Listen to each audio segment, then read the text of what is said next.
Adjacent to a supportive living facility, Neighborhood Housing Services Redevelopment Corporation has completed 2 new buildings to fulfill its vision of a senior campus in Roseland. The design process began with a tour of other senior housing facilities with longtime collaborator Landon Baker Architects. The questions we always wanted to ask, if you had to do this over again, what would you do? You know, and we gained a lot from that. We had a lot of conversation with Debbie. She really wanted to not have an institutional feeling. Pushed to dream big, the architects devised a site plan with 2 buildings that interlock to create a large landscape garden and walkway.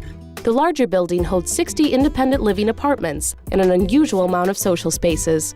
A host of details, such as slightly skewed hallways and a warm modern materials palette, help avoid an institutional feel. These social spaces, how they knit into the residential spaces was something that we were really interested in. Set back from Michigan Avenue, the larger building steps down as it approaches the street, mitigating its scale. It's echoed by a smaller 2-story structure scaled to complement neighboring homes.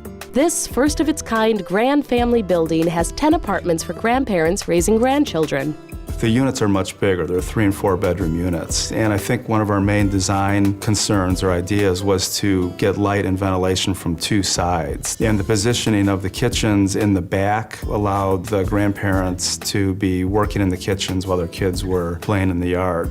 Both buildings offer residents opportunities to customize their own spaces, and both show supreme attention to detail. The spaces are comfortable yet attractive, secure yet livable, and provide seniors a vital environment that will keep them rooted in the community as they age.